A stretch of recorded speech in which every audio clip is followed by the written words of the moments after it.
Bonjour tout le monde. Dans la série des cours du module physique des composants semi-conducteurs 1, destiné principalement aux étudiants de Master 1 microélectronique, nous allons aborder aujourd'hui un nouveau cours sur la théorie des bandes. Donc ici, quelques références en langue anglaise et en langue française que vous pouvez consulter en cas de besoin. Donc, notre cours aujourd'hui porte sur la théorie des bandes d'énergie dans un semi-conducteur. Nous allons commencer dans cette première partie par aborder quelques notions de base. Donc, on sait que la matière est discontinuée. Donc, elle est constituée d'une entité élémentaire qui est l'atome. Dans le cas où l'entité de base est l'atome, donc on parle d'une structure atomique ou de corps simple.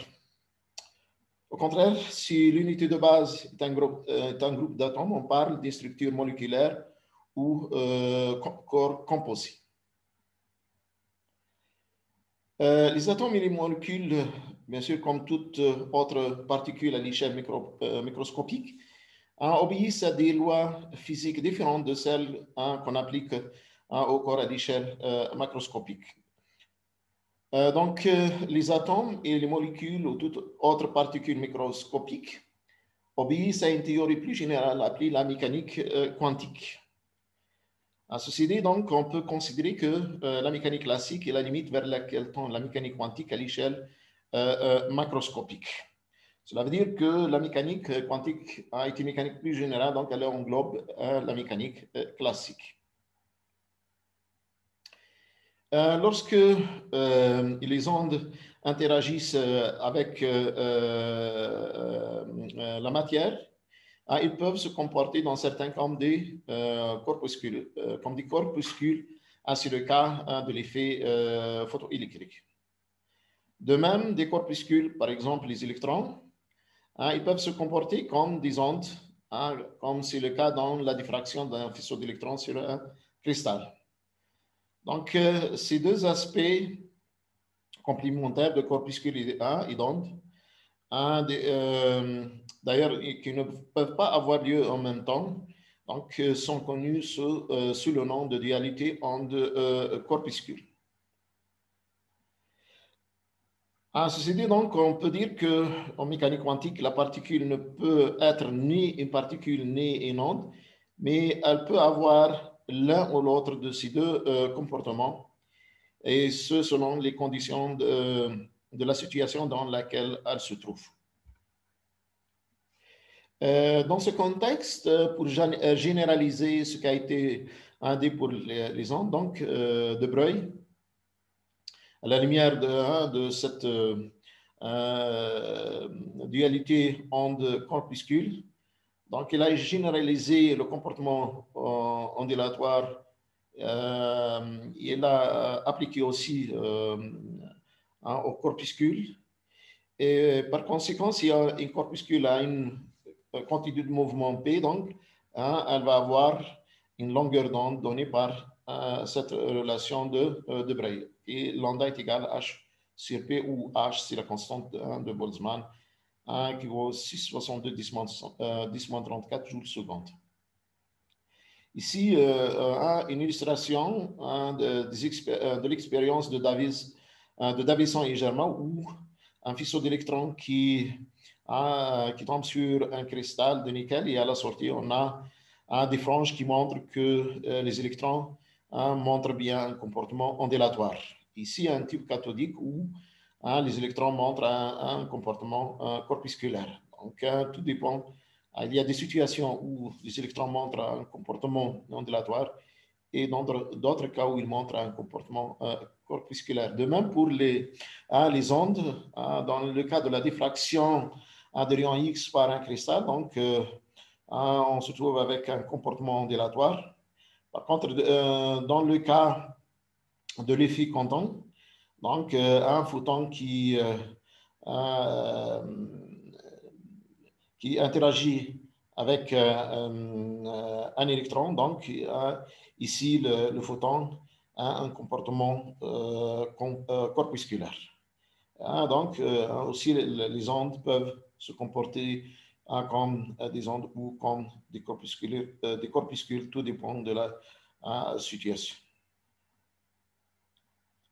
Pour étudier les systèmes, dans le cadre de la mécanique classique, donc on applique les lois de Newton et les équations de Maxwell. Donc, pour décrire un système classique, il suffit de connaître ces variables dynamiques que sont les composants du vecteur position, c'est-à-dire x, y, z, et le composant du vecteur vitesse de chaque système du système étudié.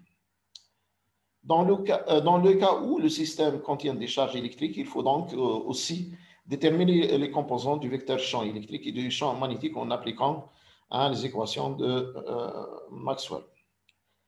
Par contre, en mécanique quantique, on ne peut pas appliquer la loi de Newton ou les équations de Maxwell. On applique plutôt l'équation de Schrödinger pour déterminer non pas les positions, les composants du vecteur position, mais pour déterminer la fonction d'onde qui remplace les notions de position et de vitesse utilisées en mécanique classique. Donc, les lois de la mécanique classique nous permettent de décrire correctement les phénomènes physiques à l'échelle macroscopique, tels que la chute du corps, projectiles, mouvement des planètes, etc. Mais ces mêmes lois restent incapables de décrire et d'interpréter correctement certains phénomènes physiques, tels que le rayonnement du corps noir, le spectre des rayons, le problème de la capacité calorifique. Il faut dans ce cas avoir recours à la mécanique quantique. Pour savoir laquelle des deux mécaniques on peut appliquer, donc on a recours au calcul de la longueur d'onde associée à une particule. Et après, on regarde, on compare cette longueur d'onde aux dimensions du système étudié. Si la longueur d'onde associée au système étudié est comparable à ces dimensions, donc on a un comportement ondulatoire, donc on doit appliquer la mécanique quantique. Par contre, si la longueur d'onde associée au système est très faible par rapport à ces dimensions caractéristiques, donc c'est le comportement classique qui l'emporte, donc on peut appliquer les lois de la mécanique classique. Par contre, si on considère le cas d'une onde, une onde électromagnétique par exemple, donc on dit que les phénomènes quantiques se manifestent quand l'onde présente un comportement corpusculaire, comme on vient de le voir dans l'effet comptant la diffusion Raman des photons électriques. Si ce n'est pas le cas, donc on considère, on étudie l'onde dans le cas des lois de la physique classique. Il y a une autre méthode pratique pour savoir si on est en présence d'un comportement classique ou quantique. Donc, il s'agit d'évaluer le produit d'énergie par un temps ou le produit d'une quantité de mouvement par une longueur, qui ont les dimensions de la constante de Planck. Donc, c'est ces expressions connues sous le nom de relation d'incertitude d'Heisenberg. Donc, dans le cas où on évalue ces produits, on trouve que le résultat correspondant à quelques multiples de H, on a alors un comportement quantique. Et dans ce cas, il faut utiliser les lois de la mécanique quantique. Dans le cas contraire, c'est-à-dire si le résultat de ces produits correspond à un très grand nombre de fois H bar, on a alors un comportement plutôt classique et l'application des lois de la mécanique classique suffit pour décrire correctement le système étudié. Pour étudier les systèmes dans le cadre de la mécanique classique, plutôt dans le cadre de la mécanique quantique, il faut lui appliquer les lois de la mécanique quantique qui est fondée sur les 4 postulats suivants. Le premier postulat de la mécanique quantique stipule que l'état d'un système physique est complètement défini à tout instant par la connaissance de son vecteur d'état psi de t.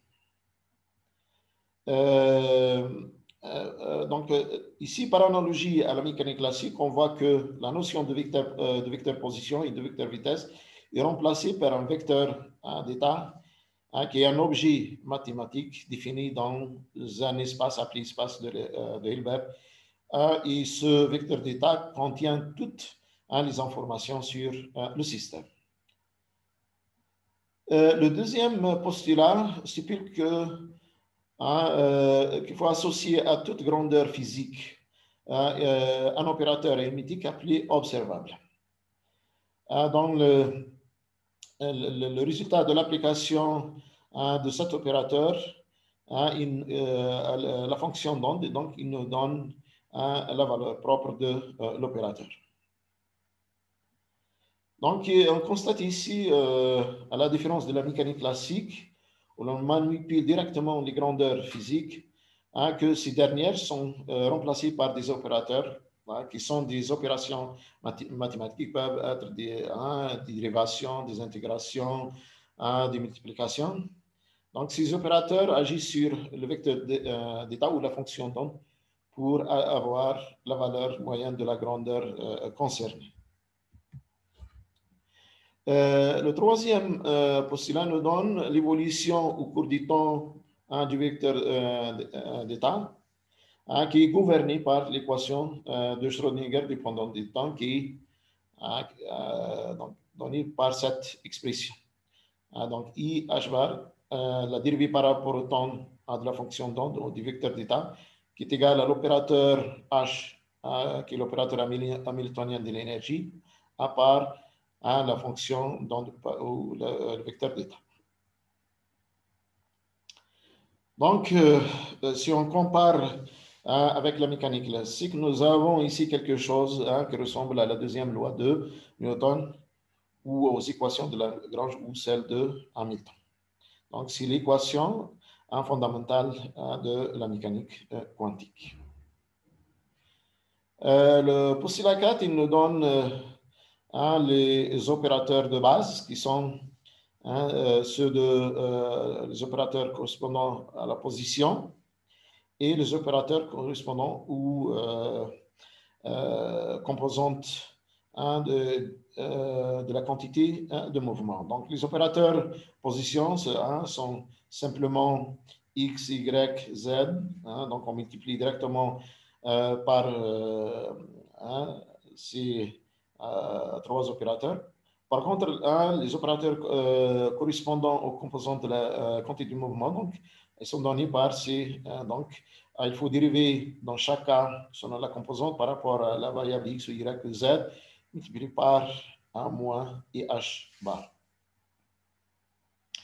Et donc, ce sont les vecteurs plutôt les opérateurs de base et les opérateurs associés à des grandeurs plus compliquées, donc, qui est fonction des coordonnées des quantités du mouvement. Donc, elle est obtenue, sont formées par les substitutions précédentes dans les expressions, dans l'expression convenablement symétrisée de la fonction.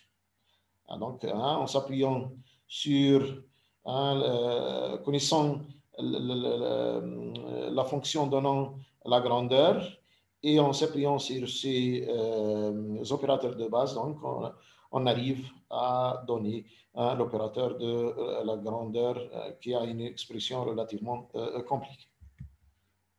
Ici, un tableau qui résume les différents opérateurs de base. Donc, vous avez ici les 3 composantes, les 3 composantes de l'opérateur quantité du mouvement. Ici, l'opérateur correspondant à l'énergie cinétique. Ici, l'opérateur correspondant à l'énergie totale, qui est l'hamiltonien. Ici aussi, l'opérateur qui correspond à l'énergie et la composante selon Z du moment angulaire. Donc, la forme qu'on vient de voir pour l'équation de Schrödinger est relative pour un système qui évolue en fonction du temps. Par contre, si on a un système conservatif, c'est-à-dire pour lequel l'énergie est constante, donc dans cette situation, on se trouve dans un état stationnaire. Donc, dans ce cas, on applique pour étudier le système l'équation de Schrödinger correspondant à l'état stationnaire qui est donné par cette expression. Et cette expression connue en analyse numérique par l'équation aux valeurs propres. Bon, lorsque une particule est astreinte à se déplacer dans une région finie de l'espace, donc on dit qu'on est en présence d'un état lié. Par contre, et dans ce cas, l'énergie est quantifiée et le spectre d'énergie est décrit, c'est-à-dire constitué de valeurs séparées par des domaines appelés bandes interdites. Ça, en ce qui concerne l'état des particules liées. Par contre, si la particule est libre de se déplacer dans tout l'espace, dans ce cas, on dit que la particule se trouve dans un état libre ou dans un état continu. Dans ce cas, l'énergie n'est pas quantifiée, le spectre est continu. Donc, un exemple d'état lié, on va le trouver par la suite, on va l'aborder par la suite dans le cas des puits quantiques. Et le cas libre, ça correspond au cas d'un électron libre. Bon, aussi, comme on l'a dit au départ, que l'unité structurale de base de la matière est l'atome, qui est définie comme étant la plus petite quantité d'un corps simple ou élément susceptible d'entrer en combinaison chimique. Et de même, lorsqu'on prend un cristal, donc on peut aussi trouver un volume minimal qui contient un certain nombre fini d'atomes qui se répètent pour former le cristal ou l'état solide. Et ce volume minimal est appelé maille élémentaire. Mais la brique élémentaire, c'est l'atome. Et la brique un peu du niveau supérieur, c'est la maille élémentaire. Bien sûr, l'atome, comme on le sait, il est constitué d'un noyau composé de 7 protons, chacun portant une charge plus E, autour duquel gravitent des électrons, dont le nombre est égal au nombre de protons, c'est-à-dire Z, mais leur charge est opposée à celle des protons. Et les électrons sont répartis autour des noyaux dans un nuage électronique qu'on appelle orbital. Donc, c'est pas par analogie au cas des orbites dans le cas classique, l'orbital, c'est le volume de l'espace où la probabilité de présence de l'électron est importante. Donc, pour avoir une idée ou déterminer la répartition des électrons autour des noyaux, donc comme on vient de le dire, on doit résoudre l'équation de Schrödinger correspondant à l'état stationnaire. Lorsqu'on résout cette équation de Schrödinger, donc on détermine les fonctions d'onde et les énergies. Donc, les fonctions d'onde psi qui sont solutions de l'équation de Schrödinger, elles sont en fonction des coordonnées et elles sont appelées orbitales atomiques, dans le cas où l'électron fait partie d'un atome. Et orbital moléculaire si l'électron fait partie d'une molécule.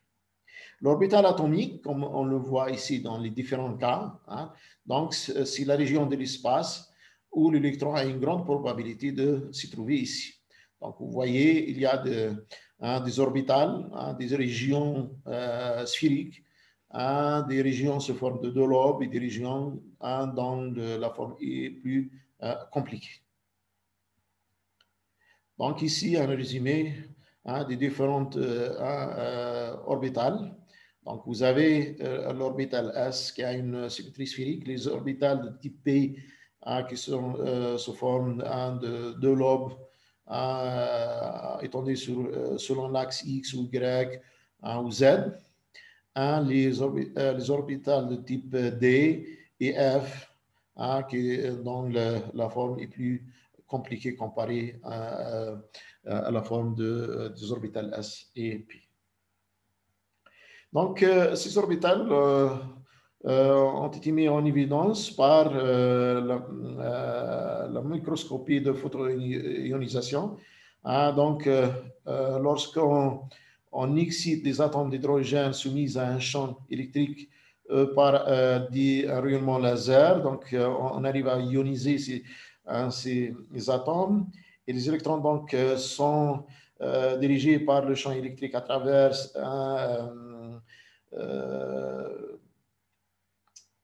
cette lentille qui les dirige sur l'écran. Donc, on trouve une sorte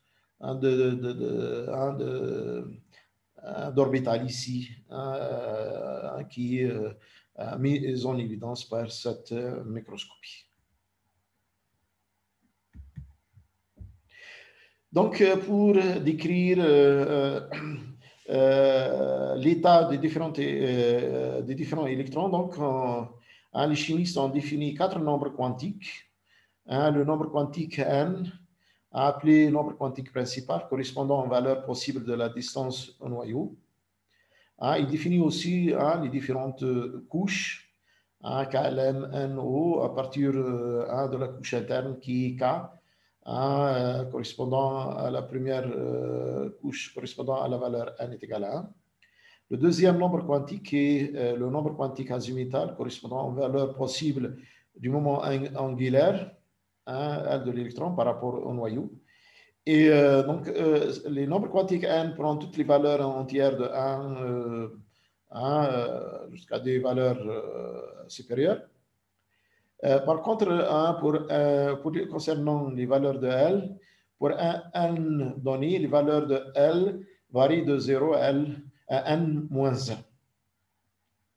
Et ces valeurs de L déterminent la forme de l'orbital. Le nombre quantique n, qui est appelé nombre quantique magnétique de spin, il correspond aux valeurs possibles du moment magnétique de l'électron dans un champ magnétique. Et les valeurs de m, elles varient entre moins L et plus L. Donc, pour une valeur donnée de L, m prend toutes les valeurs de moins L à plus L. Donc, le quatrième nombre quantique, c'est le nombre quantique de spin qui caractérise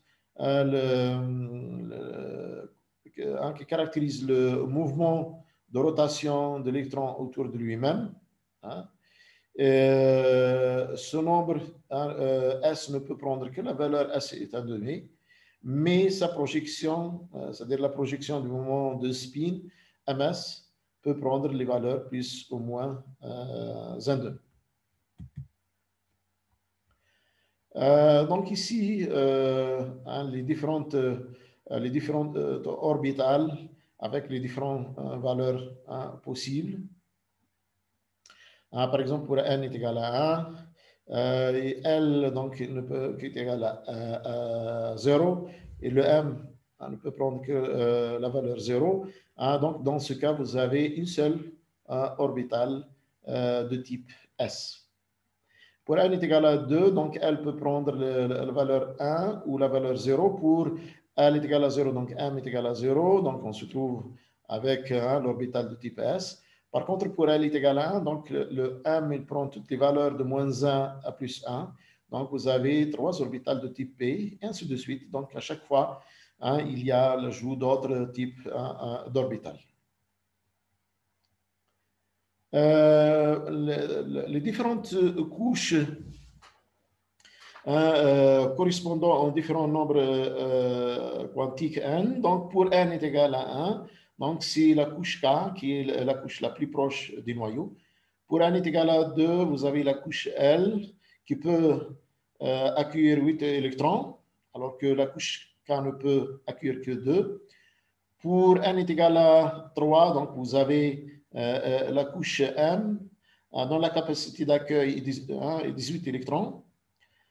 Pour n est égal à 4, donc c'est la couche N dont la capacité d'accueil est 32 électrons. La cinquième couche, O, qui correspond à n est égal à 5, donc dont la capacité d'accueil en électrons est égale à 50.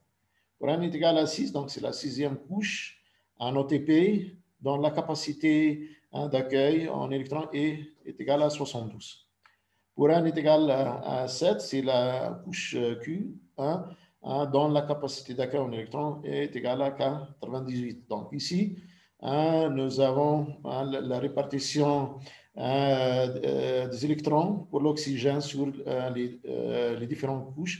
Donc, comme pour le cas de l'oxygène, donc nous avons 2 électrons pour la couche K et le reste des 6 électrons, et se mettent dans la couche L. Pour l'aluminium, par exemple, qui a 13 électrons, donc la répartition des électrons est comme suit. 2 électrons dans la première couche K, 8 électrons dans la deuxième couche, et les 3 électrons qui restent se mettent dans la couche M, et ainsi de suite pour le reste des éléments. Et donc, ces orbitales peuvent être représentées en pratique par des cases. Donc, pour la couche K, correspond à n est égal à 1, donc nous avons une couche, une seule sous-couche, correspond qui est de type S. Pour n est égal à 2, nous avons la couche L, qui est constituée de 2 types de sous-couches, la sous-couche S et la sous-couche P. Donc, la sous-couche S peut accueillir 2 électrons, alors que la sous-couche S peut accueillir 6 électrons, donc au total 8 électrons. De même pour la couche M, donc elle est constituée de 3 sous-couches, la sous-couche S, P et D. Donc, celle-là peut accueillir 2 électrons, celle-là 6 et celle-là 10 électrons. Donc, au maximum, au total, 18 électrons, et ainsi de suite pour le reste des couches. Pour répartir ces électrons sur les différentes couches et sous-couches, donc, il faut respecter certaines règles et principes. Vous avez le principe d'exclusion de Pauli, qui stipule que lorsqu'un atome contient plusieurs électrons, leur comportement obéit à ce principe. Dans l'énoncé est le suivant: 2 électrons d'un atome ne peuvent pas avoir 2 fonctions d'onde identiques, c'est-à-dire ne peuvent pas avoir les mêmes 4 nombres quantiques n, l et ms. Donc, s'il a ces 2 états ont le même nombre quantique n, m, l, donc ms doit être différent pour les 2 états. Il y a le principe de stabilité. Donc, vous dit que les électrons occupent les niveaux les plus bas dans la limite des places disponibles. Donc, lorsqu'on fait la répartition des électrons autour du noyau, donc on commence par les couches les plus bas proches du noyau. La règle de Hand vous indique comment répartir les électrons dans les sous-couches, telles que la sous-couche S, P, D et ainsi de suite. Donc, quand vous avez des électrons, quand des électrons se placent dans une sous-couche multiple, par exemple tel que le P, qui est composé de 3 cases, donc ils occupent le maximum d'orbitales.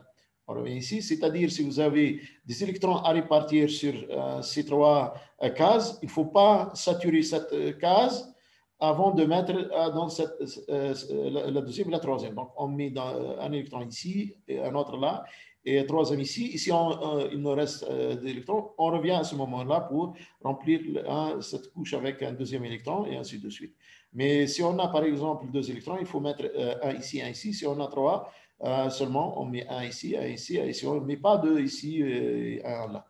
Donc, c'est ça la règle de Hund. La deuxième,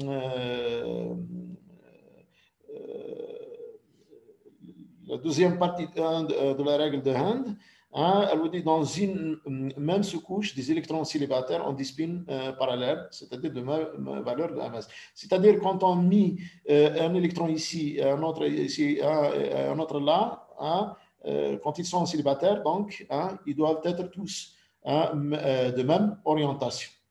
On fait les orientations opposées lorsqu'il y a deux électrons dans une case. Quand il y a un seul électron de chaque case, donc on les met tous parallèles. Donc c'est ça le sens de cette deuxième partie de la règle.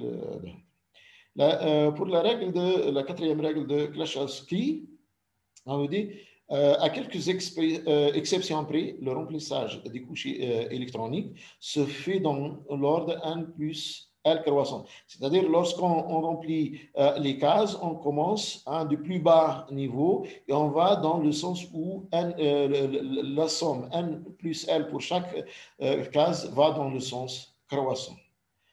Par contre, si vous avez, si deux valeurs de n plus 1 sont égales, comment on fait? Donc, la solution, le remplissage de la case ayant la valeur de n la plus faible est prioritaire. Donc, dans le cas où on a deux cases pour lesquelles la somme n plus L est la même, donc, on remplit celle dont la valeur de n est plus petite.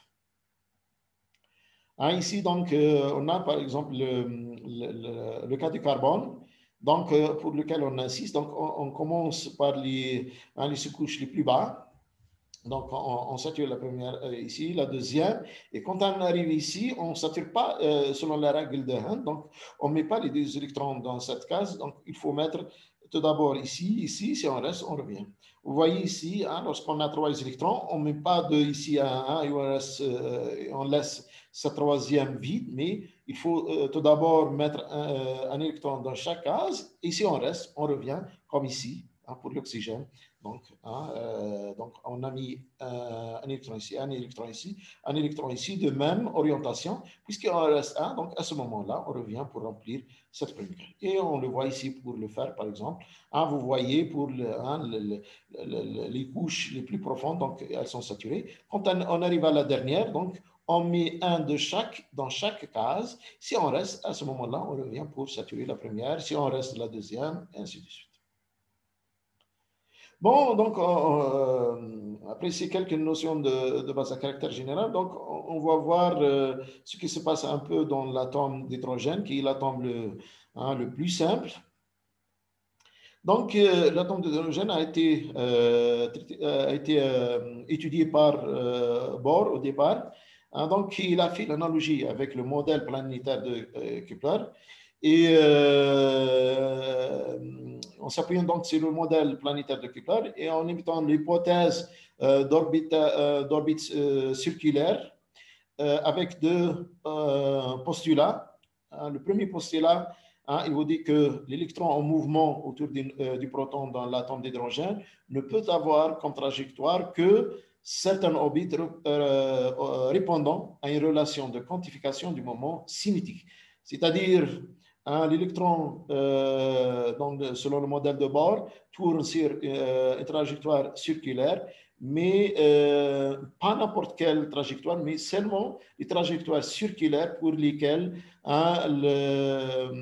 il y a quantification du moment cinétique. C'est-à-dire, si la longueur, la trajectoire correspond à un multiple de longueur d'onde. Le deuxième postulat de Bohr, quand l'électron tourne sur cette orbite, il ne perd pas d'énergie, c'est-à-dire il considère ces orbites comme stables. Donc, il y a émission des radiations seulement si un électron transite d'un état d'énergie supérieur vers un état d'énergie inférieur. Et cette énergie émise, elle est reliée à la fréquence de la radiation à travers cette équation de Planck qui est H nu. Donc, c'est l'énergie émise lorsque l'électron passe d'une orbite à une autre. En se basant, donc, selon le modèle de Bohr, donc, il est arrivé à déterminer le rayon de l'orbite le plus petit et l'énergie de l'électron selon sur les différentes orbites. Donc, vous avez ici les rayons des différentes trajectoires circulaires. Donc, pour n est égal à 1, donc c'est l'orbite le plus rayon, le rayon le plus petit. Ici, l'énergie correspondant à chaque orbite. Donc, pour n est égal à 1, c'est l'énergie de l'électron sur le premier orbite. Pour n est égal à 2, c'est l'énergie correspondant à la deuxième orbite, et ainsi de suite. Donc, Sommerfeld, en se basant sur le modèle de Bohr, en moyennant quelques améliorations, donc, telles que, c'est-à-dire en introduisant la mécanique classique, donc il arrive à des trajectoires plutôt elliptiques. Et il arrive aussi à une énergie qui est plus compliquée. Elle dépend à la fois de n, et du nombre quantique n et de L. Donc, c'est à peu près, c'est toujours l'aspect un peu semi-classique, mais avec un traitement mathématique un peu plus élaboré par rapport à celui de Bohr. Donc, pour l'électron de l'atome d'hydrogène, l'hamiltonien, plutôt l'équation de Schrödinger dans les coordonnées sphériques, elle est donnée par cette équation.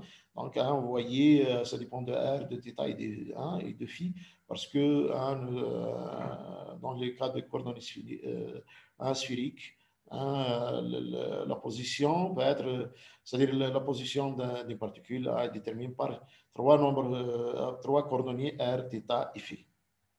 Et donc, pour le cas de l'atome d'hydrogène, et vu la symétrie sphérique, donc l'équation c'était de la fonction d'onde se forme d'un produit d'une fonction qui dépend uniquement de R et d'une fonction qui dépend uniquement de θ et phi. Donc, la fonction qui ne dépend que de R s'appelle la fonction radiale et la deuxième fonction qui ne dépend que des angles θ et phi s'appelle l'harmonique sphérique. Et donc, lorsqu'on remplace par ces deux fonctions qu'on injecte dans cette équation, donc on peut séparer les variables et trouver l'équation qui vous donne l'équation différentielle qui vous permet de déterminer la fonction radiale, sachant que la fonction harmonique sphérique c'est donné par ces fonctions connues par les harmoniques sphériques qui dépendent de nombres quantiques L et M. Donc ici, vous avez, on a résumé l'énergie de l'électron sur les différents orbites et l'énergie que peut émettre un électron quand il passe d'un état N vers un état M. Ici aussi, le rayon, les rayons de différentes orbites, c'est-à-dire pour n est égal à 1, vous avez le rayon du premier orbite et ainsi de suite.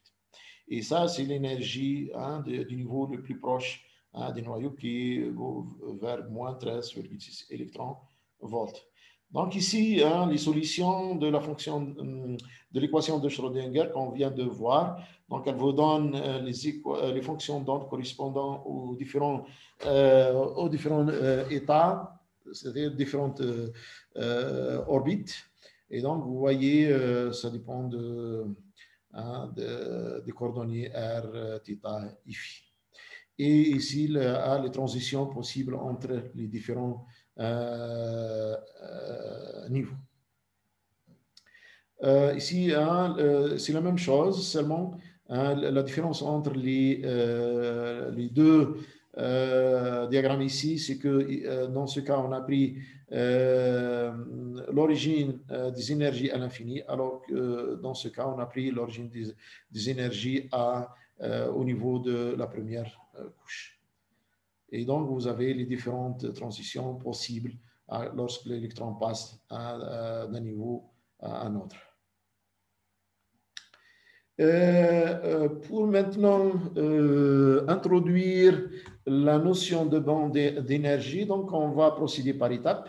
Donc, si on considère par exemple le cas d'un atome d'hydrogène avec un électron, on sait par exemple lorsque l'électron est dans l'état de base, donc son état correspond à un certain niveau d'énergie bien défini. C'est le même pour un électron d'un autre atome qui est loin de ce premier. Maintenant, si on rapproche ces deux atomes, donc chaque électron ne va pas voir la symétrie sphérique qu'il avait lorsque l'atome était isolé. Donc, chaque électron va avoir un environnement différent. Donc, les niveaux d'énergie vont changer un peu. Et donc, au lieu d'avoir un seul niveau, on va avoir deux niveaux d'énergie, c'est-à-dire un niveau pour chaque électron, parce que ici, chaque électron ne voit pas le même environnement qui était dans le cas d'un atome isolé. Si on approche, par exemple, 4 atomes, et donc chacun de ces 4 électrons va avoir un environnement différent. Par exemple, celui-là va avoir un environnement électrique qui est différent de celui vu par ce deuxième, et de même pour ce troisième et quatrième.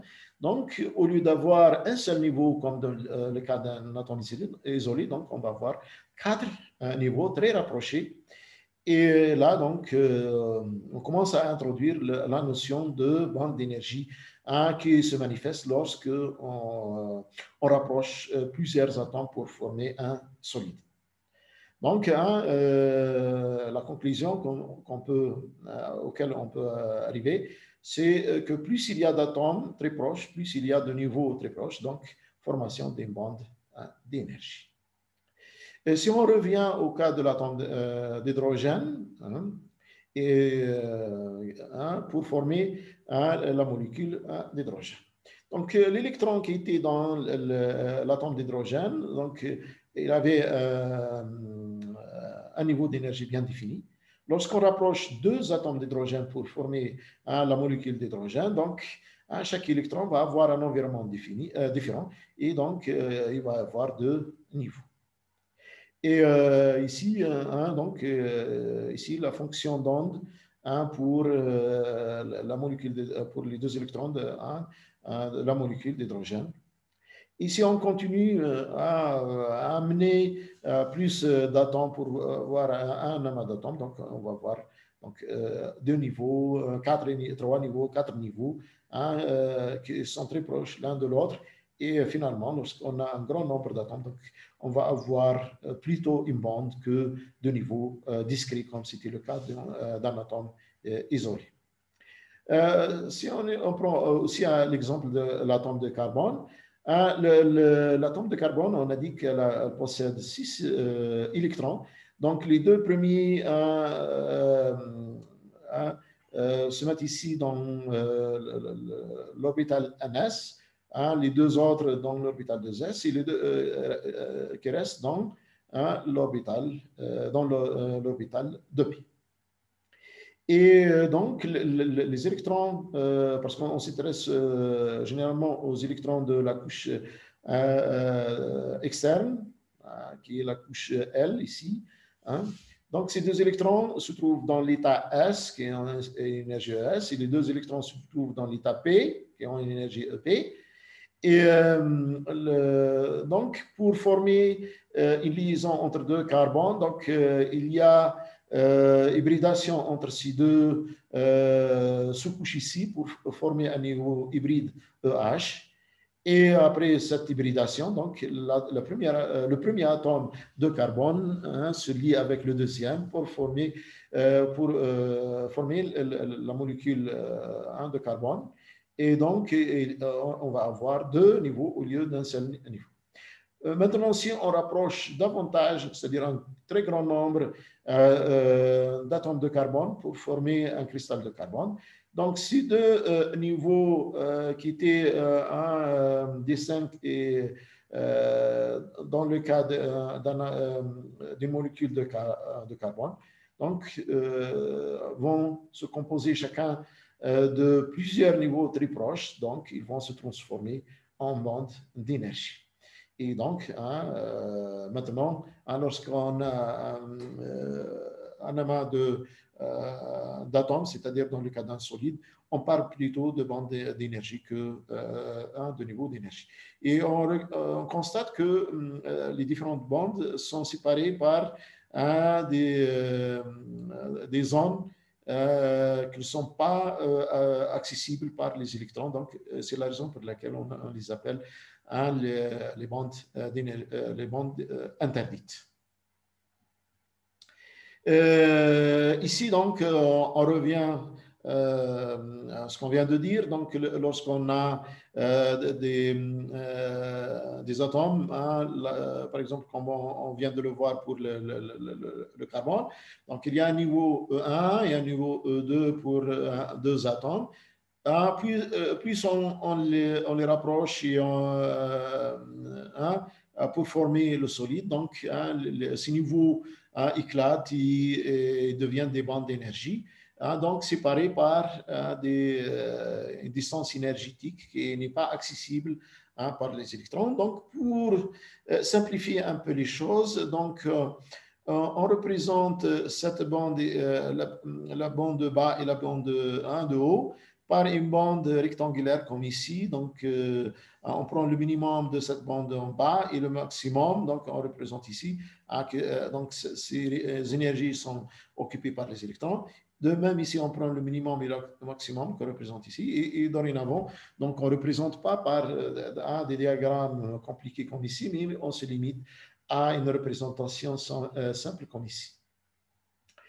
Et cette structure de bande nous permet de faire la différence entre les différents types de matériaux, ainsi qu'on a des conducteurs, des semi-conducteurs isolants. Donc, quelle est la différence entre ces différents matériaux? Donc, on voit que dans le cas des isolants, la bande interdite est très grande. La bande de valence est pleine, la bande de conduction, c'est-à-dire la bande dernière, bande appelée bande de valence, elle est pleine. Par contre, la dernière bande appelée bande de conduction est vide. Et la distance entre les deux, elle est très grande. C'est la raison pour laquelle le matériau est isolant. Donc, il n'y a pas d'électrons ici qui ont un caractère plutôt libre pour circuler sur l'effet d'un champ électrique. Par contre, ici, dans le cas de semi-conducteurs, la bande de valence est pleine. Bon, puisque la bande interdite est relativement pas grande, donc on dit moyenne. Donc, il y a seulement quelques électrons qui passent dans la bande de conduction. Donc, il y a une certaine conduction, mais qui n'est pas suffisante. C'est la raison pour laquelle on dit qu'il s'agit d'un semi-conducteur. Dans le cas des semi-conducteurs, la bande interdite a une valeur moyenne et pas grande comme dans le cas des... Par contre, dans le cas des conducteurs, les deux bandes de valence et de conduction se chevauchent. Et dans ce cas, il y a toujours des électrons dans la bande de conduction. Donc, l'application d'un champ électrique, même il est faible, peut mettre en mouvement ces électrons. Donc, et on a une conduction, et c'est la raison pour laquelle on dit que il s'agit de conducteurs. Donc, dans le cas des conducteurs, la bande d'interdité est nulle. Elle est moyenne dans le cas des semi-conducteurs, elle est très importante dans le cas des isolants. Maintenant, on va passer à l'introduction au calcul des bandes d'énergie. Tout d'abord, pour faire ce calcul de bande d'énergie, on doit résoudre l'équation de Schrödinger. Pour résoudre l'équation de Schrödinger, on doit déterminer l'opérateur hamiltonien, qui est l'opérateur énergie. Donc, pour un réseau cristallin, donc vous avez un très grand nombre, vous avez des électrons, des noyaux. Donc, les électrons ont une énergie cinétique, de même pour les noyaux. Et puisque les électrons et les noyaux sont chargés, donc il va y avoir une interaction électrique entre les deux. Donc, vous allez avoir une interaction entre les noyaux, une interaction entre les électrons et une interaction entre les électrons et les noyaux. Donc, ça, c'est l'énergie cinétique et ça, c'est l'énergie potentielle d'interaction entre les électrons et entre les noyaux et entre les électrons et les noyaux. Donc, les paramètres qui apparaissent ici dans l'hamiltonien, donc les RI, les petits RI et PI, c'est la position et l'impulsion d'un électron de rang I. De même, RJ et PJ, c'est la position et l'impulsion du noyau de rang J. Les électrons ont tous une masse M, une charge moins E. Le noyau de rang J, de numéro atomique ZJ a une masse MJ et une charge ZJE.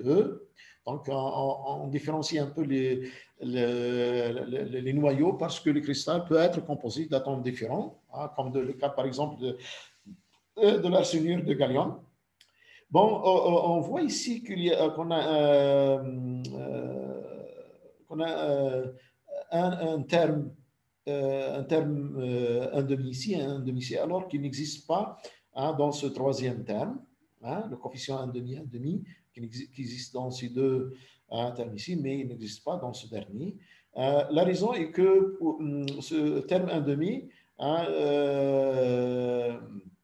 dans les troisième et quatrième expressions, il est introduit pour éviter de comptabiliser deux fois quand on fait varier l'indice correspondant.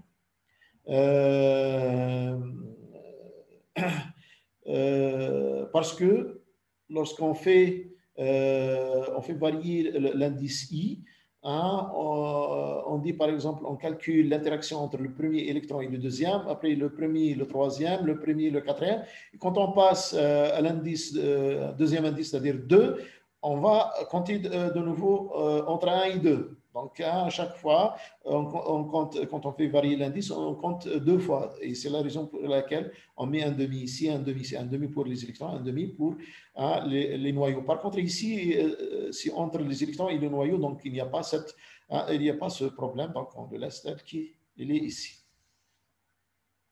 Donc, ces deux premières sommes doivent se faire pour tous les électrons et pour tous les noyaux.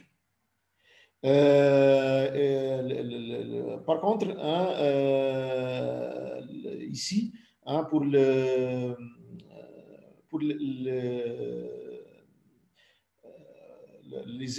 noyaux et les électrons, donc on doit le faire pour tous les électrons et pour tous les noyaux, sauf pour J, c'est-à-dire pour le même noyau ou le même électron, on ne peut pas le faire. Donc, il faut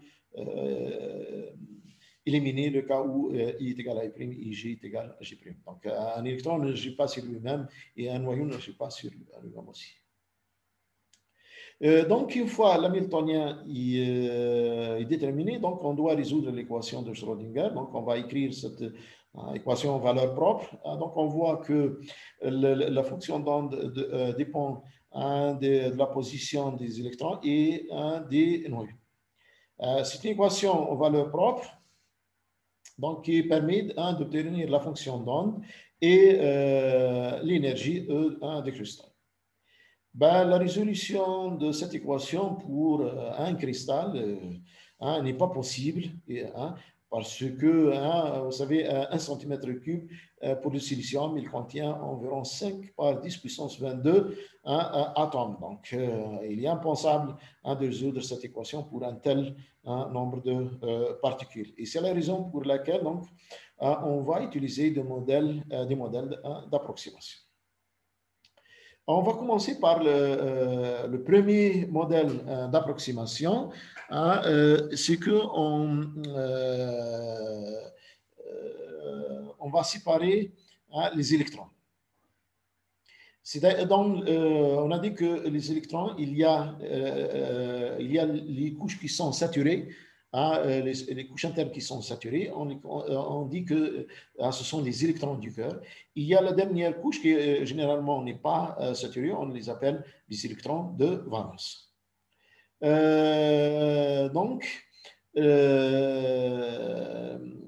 Les électrons du cœur qui appartiennent à des orbitales complètement remplies, ils sont proches du noyau. Donc, on les associe avec les noyaux pour former des ions donc, qui occupent les nœuds du réseau cristallin. Par contre, les électrons de valence qui appartiennent aux orbitales de valence non complètement remplies sont les électrons à considérer dans l'hamiltonien. Donc, ici, on va avoir une réduction des sommes quand on somme sur les indices I et J. Donc, ici, on élimine en quelque sorte les électrons du cœur, on les associe avec les noyaux pour former des ions. Il ne reste donc qu'à traiter les électrons de valence. Donc, c'est la première approximation. La deuxième approximation, dite approximation adiabatique ou de Born-Oppenheimer, cette approximation est basée sur l'idée de l'inertie du noyau par rapport aux électrons. Donc, on sait que le rapport de la masse du noyau à celle des électrons est de l'ordre de 2000 fois. Donc, on peut considérer que le mouvement des noyaux est très lent par rapport aux électrons qui sont rapides. Donc, on peut négliger ce qui se rapporte au noyau. Donc, ici, dans l'expression d'hamiltonien, donc on peut négliger l'énergie cinétique des noyaux et l'énergie potentielle d'interaction entre les noyaux. Donc, cela on peut considérer que pratiquement nul. Et cela, bon, comme constant, donc qu'on peut considérer aussi comme égal à 0 par changement d'origine d'énergie. Et donc, de cette façon, l'hamiltonien, au lieu de 5 termes, il ne reste que 3 termes. La troisième approximation du champ moyen, donc au lieu de traiter le problème à un corps, c'est-à-dire un électron, on va ramener le problème à un seul corps, donc une équation pour un seul corps. Donc ici, c'est-à-dire on globalise les interactions et on détermine un potentiel moyen. Donc, au lieu de résoudre l'équation pour un électron, on résout l'équation de Schrödinger pour un seul électron avec un potentiel moyen. Et donc, l'équation de Schrödinger se réduit à cette équation simplifiée. Quoi qu'il en soit, mais quand même, l'équation n'est pas facile à résoudre parce que c'est une équation dérivée partielle, donc tout dépend de l'expression du potentiel. Donc, s'il y a une expression compliquée, donc ça va compliquer aussi la résolution de cette équation de Schrödinger. Donc, il faut faire aussi d'autres approximations pour résoudre cette équation. C'est-à-dire, là, on va voir les méthodes de résolution. Donc, on a simplifié l'équation de Schrödinger au maximum. Donc, on va voir comment résoudre cette équation simplifiée. Bon, il y a différentes méthodes qui ont été proposées. La première, c'est la méthode dite des liaisons fortes, appelée aussi LCAO, c'est-à-dire les initiales tirées de l'anglais, Linear Combination of atomic orbitals, donc qui consiste à développer la fonction d'onde du cristal sous forme de combinaison linéaire d'orbitales atomiques en tenant compte du théorème de Bloch auquel doivent satisfaire les fonctions d'onde du cristal. C'est-à-dire on va développer la fonction d'onde pour un cristal sur les fonctions d'onde des électrons quand ils étaient dans leurs atomes isolés. Donc, cette méthode, elle est basée sur l'idée que les états électroniques sont essentiellement des états atomiques, plus ou moins perturbés par la nature du potentiel périodique du cristal. Mais bon, cette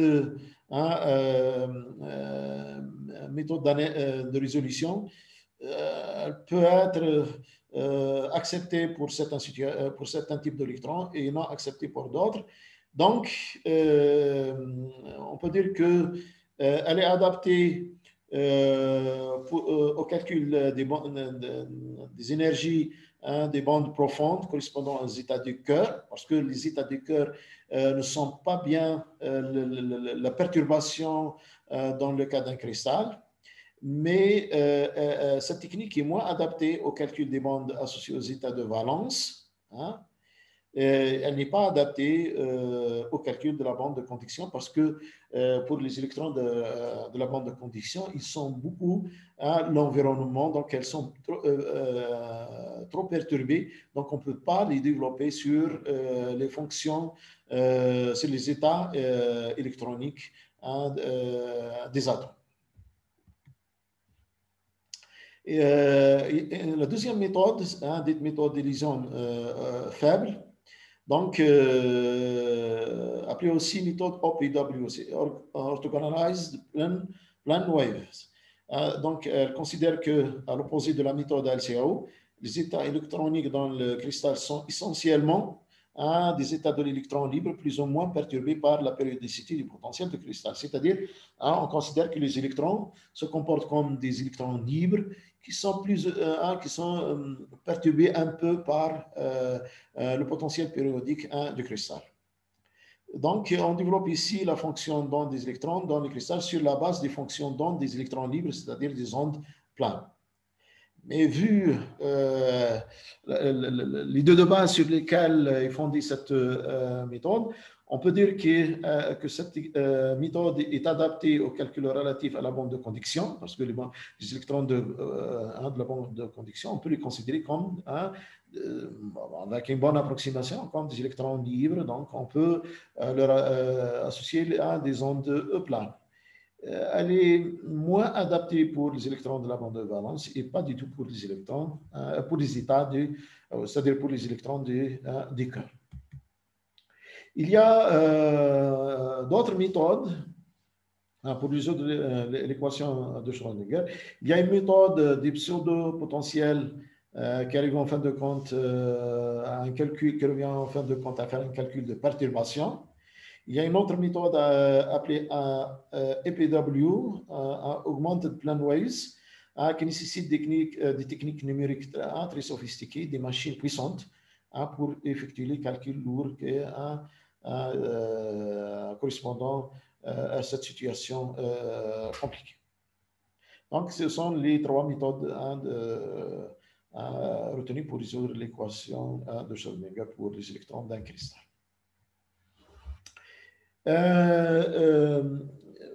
Pour un électronicien, ce qui l'intéresse, c'est les deux dernières bandes, c'est-à-dire la bande de valence et la bande de conduction. Donc, parce que les électrons de ces deux bandes jouent un rôle important dans les phénomènes électriques, optiques et chimiques. Et donc, la bande de valence, c'est l'avant-dernière bande qui, dans le cas des semi-conducteurs, elle est remplie. C'est la même pour les isolants.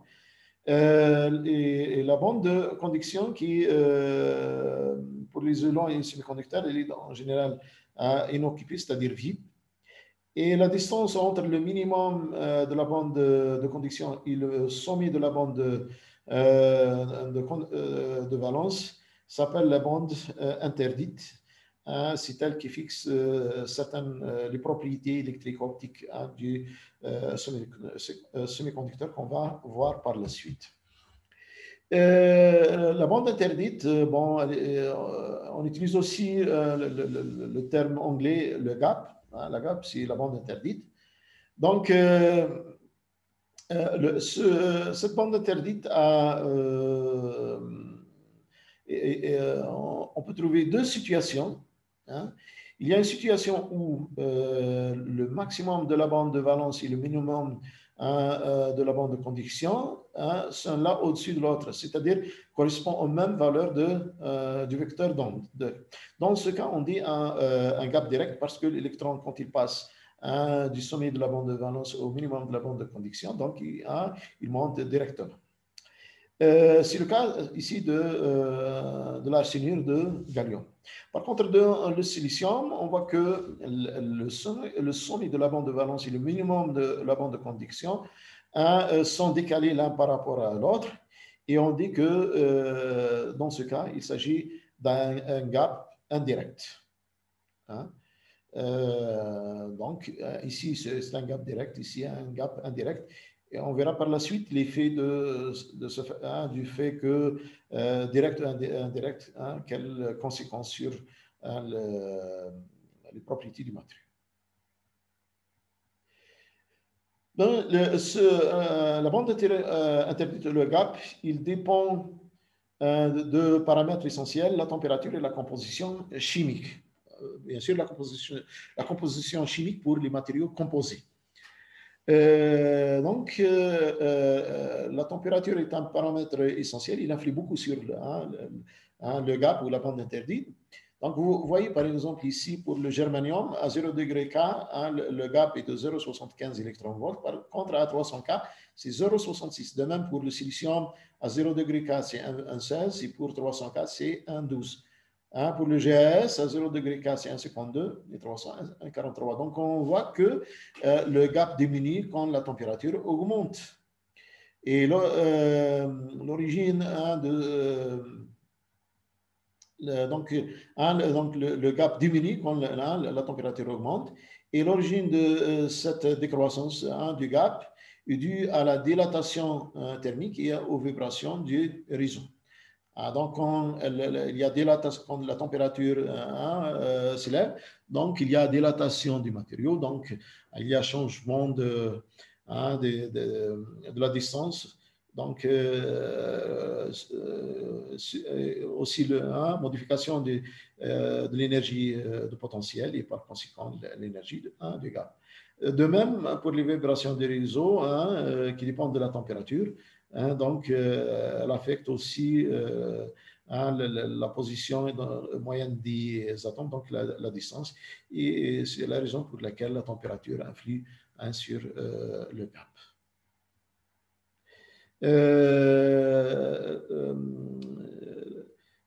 Donc, le gap, donc, il a une nature, il a une valeur.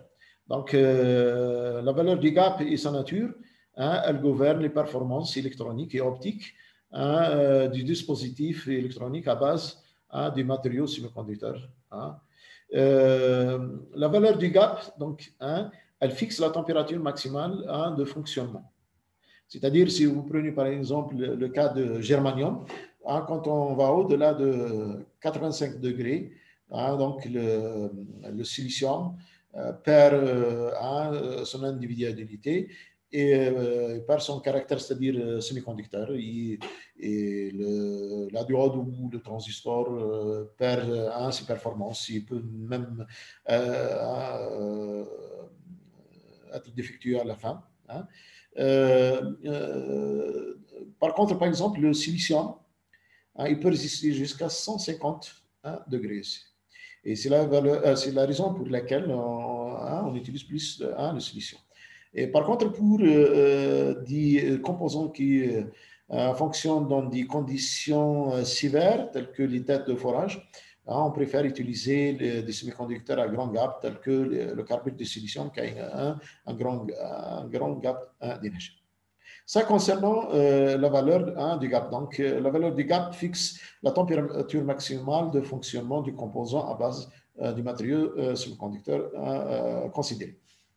Par contre, la nature du gap, elle fixe l'efficacité de transition radiative, donc les performances pour les applications optoélectroniques. Donc, pour le gap direct, les transitions sont plus probables que pour un gap indirect, et donc le rendement quantique, c'est-à-dire de rayonnement, est plus important pour les matériaux à gap direct que pour les matériaux à gap indirect. Et c'est la raison pour laquelle on cherche les matériaux à gap direct pour les cellules solaires, pour les lasers, pour les diodes électroluminescents.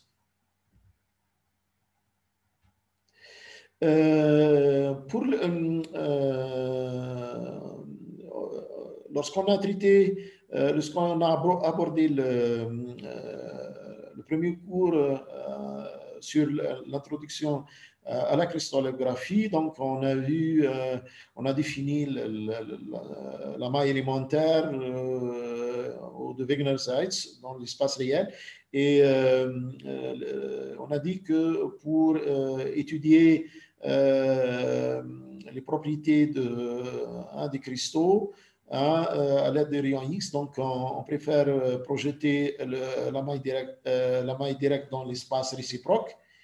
Et donc, la première, c'est-à-dire la maille élémentaire dans l'espace réciproque s'appelle zone de Brillouin.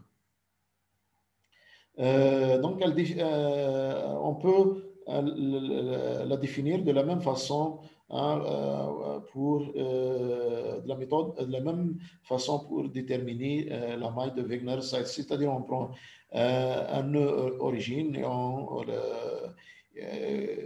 raccorde un au plus proche voisin, et puis on trace les médianes, et le plus petit volume limité par ce plan médiateur, donc c'est la zone de Brillouin dans l'espace réciproque, ou si la maille élémentaire dans l'espace direct. Si on relie ce nœud origine au deuxième plus proche voisin, donc on va limiter une deuxième région entre la première zone de Brillouin et cette nouvelle limite qui est appelée la deuxième zone de Brillouin, et ainsi de suite. Donc on peut, pour les troisièmes proches voisins, donc on va avoir la troisième zone de Brillouin. Donc la deuxième zone de Brillouin, c'est entre la première et la limite de la deuxième. La troisième, c'est entre la limite de la deuxième et la troisième, et ainsi de suite. Donc cette zone de Brillouin dans l'espace est un polyèdre. Donc c'est un volume de l'espace limité par une surface fermée, comme celle ici. Donc, pour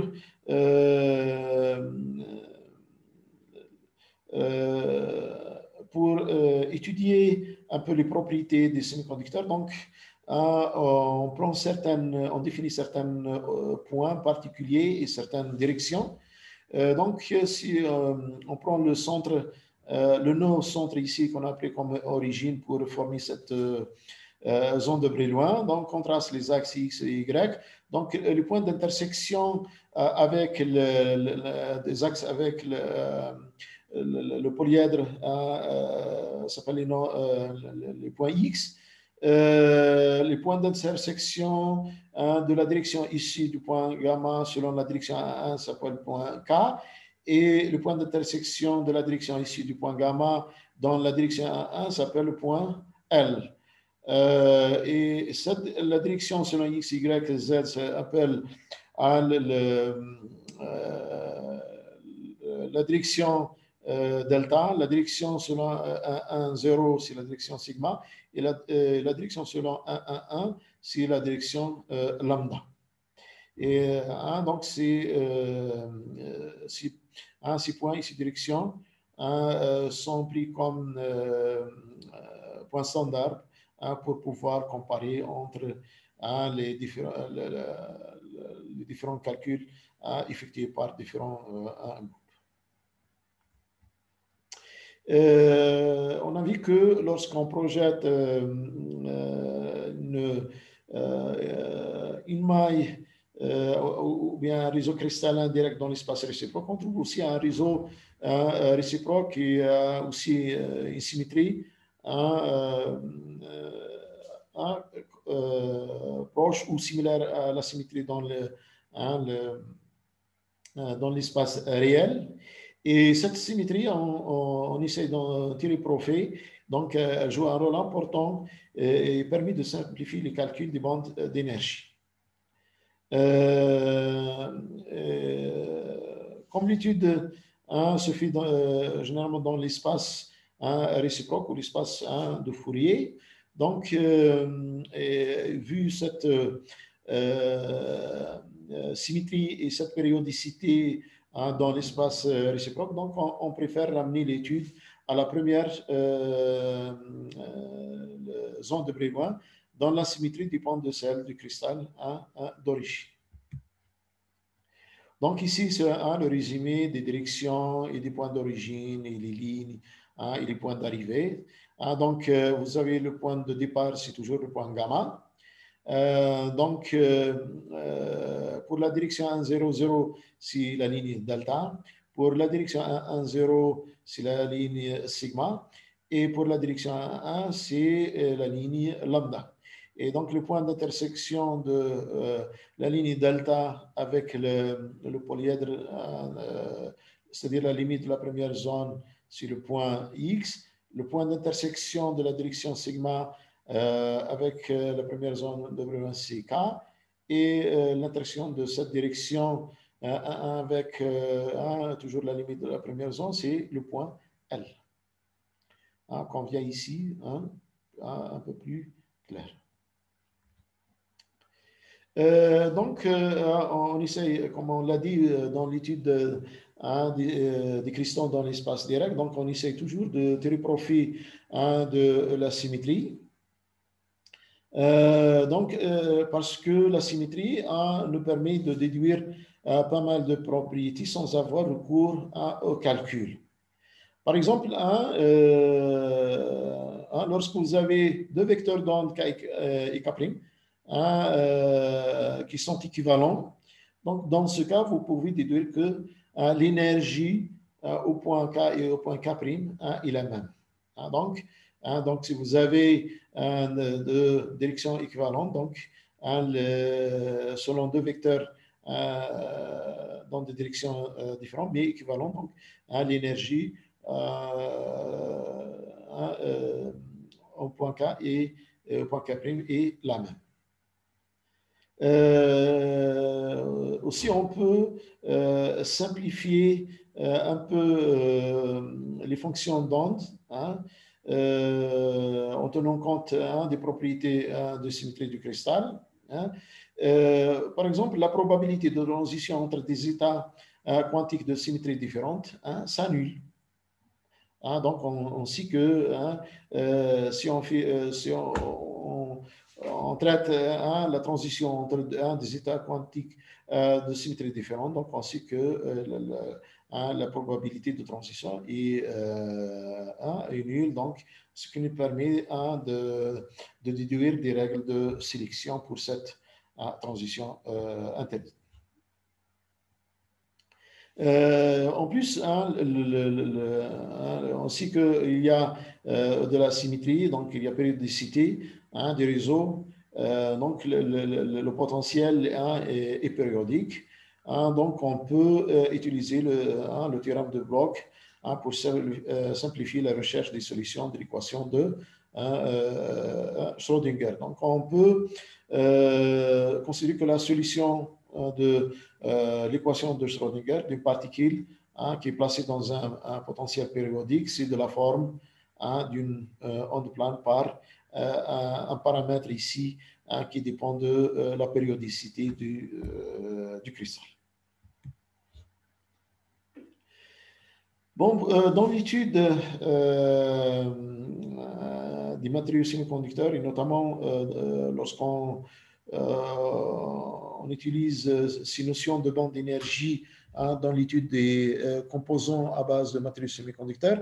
Donc, on définit un niveau de référence qui est très important pour tirer des conclusions quant au fonctionnement des dispositifs. Ce niveau de référence est appelé niveau de Fermi. Donc, ce niveau de Fermi est défini comme suit. Dans le cas d'un métal, il est défini comme étant le niveau le plus élevé de la bande de conduction occupée par les électrons.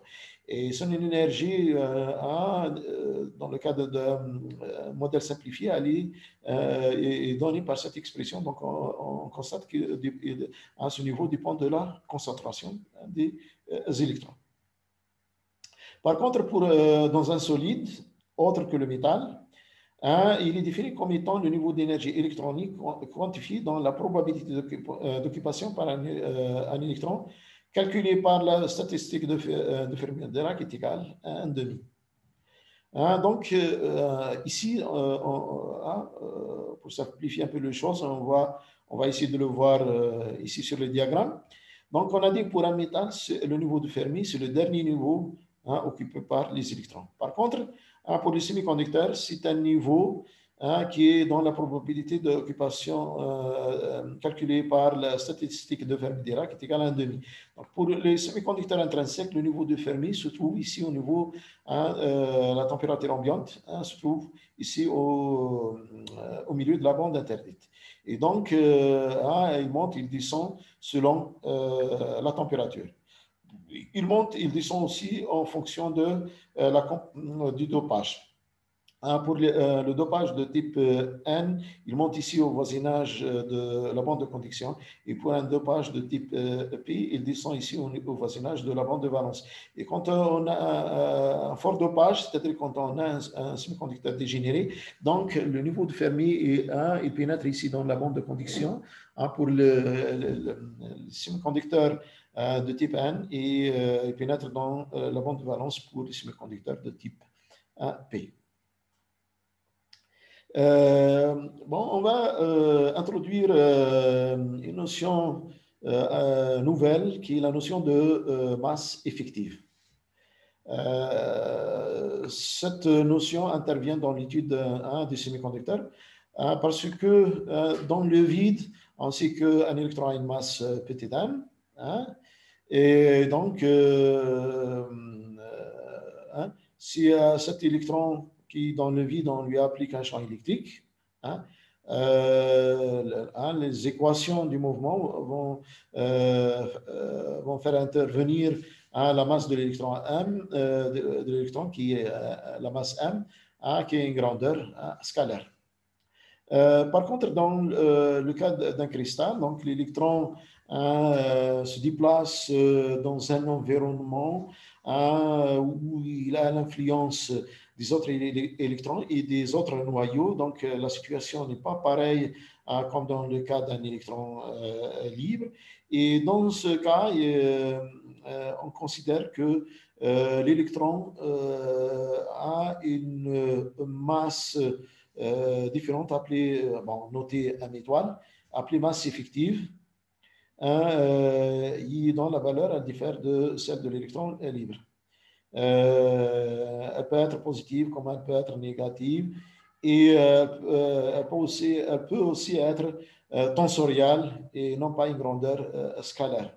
Et ça est dû au fait que, comme je viens de le dire, que l'électron, quand il se déplace à l'intérieur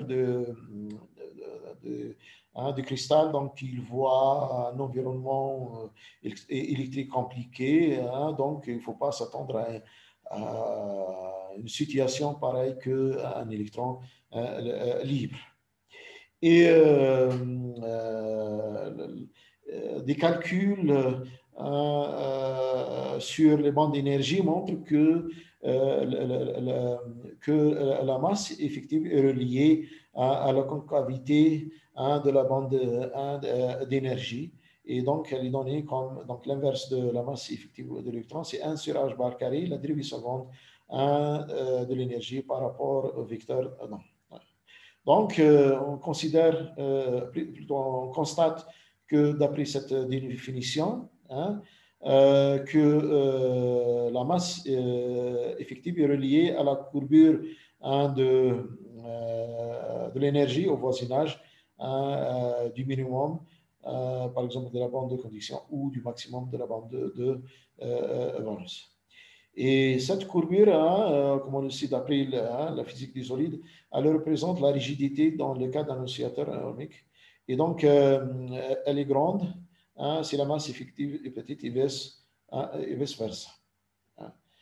Donc, on peut tirer lorsque la courbure est grande, donc la masse effective est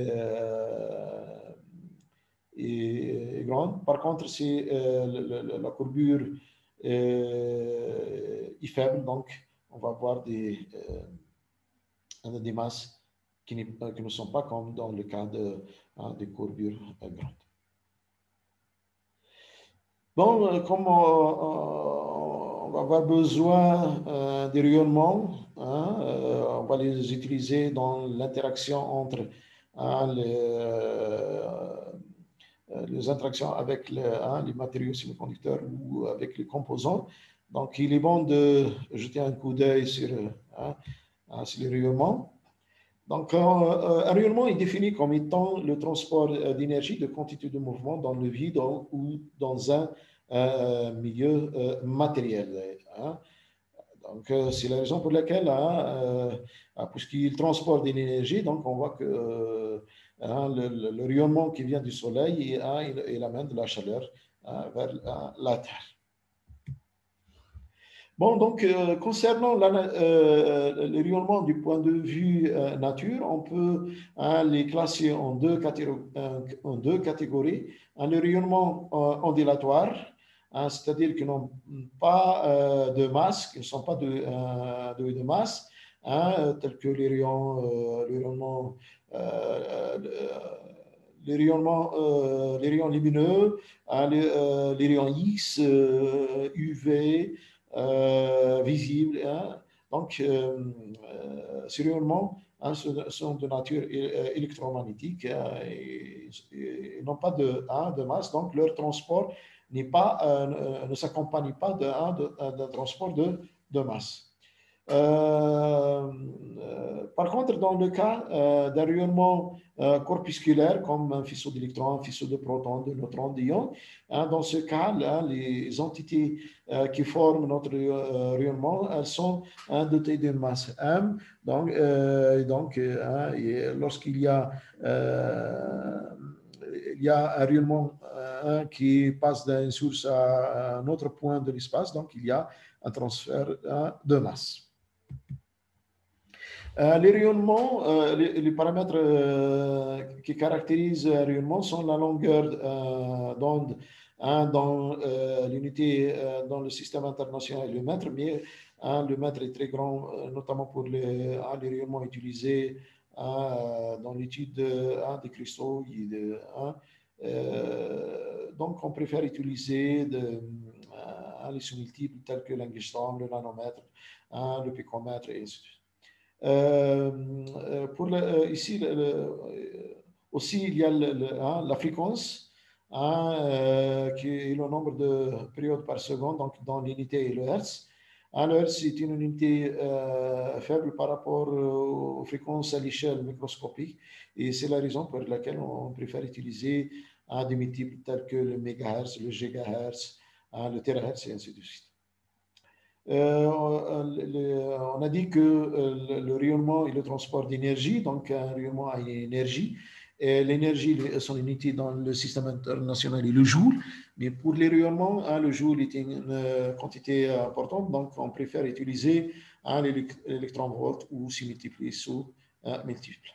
Un autre paramètre qui caractérise une autre grandeur qui caractérise un rayonnement, c'est l'intensité.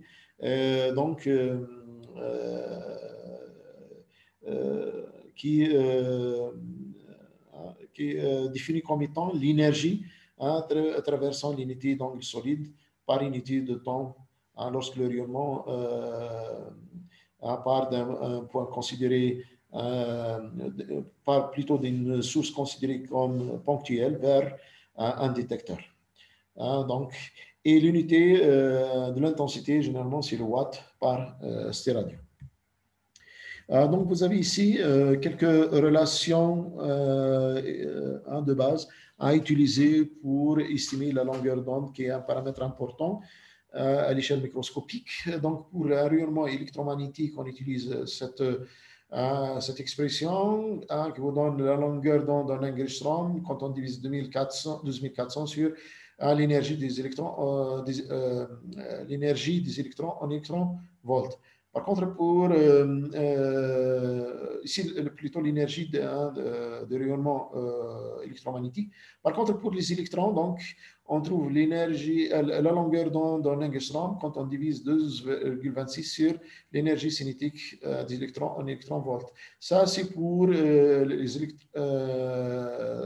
pour un faisceau d'électrons sans correction relativiste. Par contre, si la vitesse des électrons est importante, donc on applique cette deuxième formule qui contient les corrections relativistes. Par contre, pour un faisceau de neutrons thermiques, donc la longueur d'onde d'un angstrom est obtenue en divisant 25,14 sur la racine carrée de la température en degrés. Bien sûr, pour le spectre électromagnétique, on a des bandes spectrales, chacune a une appellation. Donc, vous avez les ondes hertziennes qui correspondent à une certaine gamme de fréquences, l'infrarouge aussi, le visible, l'ultraviolet, les rayons X, les rayons gamma et les rayons cosmiques. Voilà, grosso modo, un peu ce qui concerne ce deuxième cours sur les bandes d'énergie. Je vous remercie pour votre attention et à la prochaine.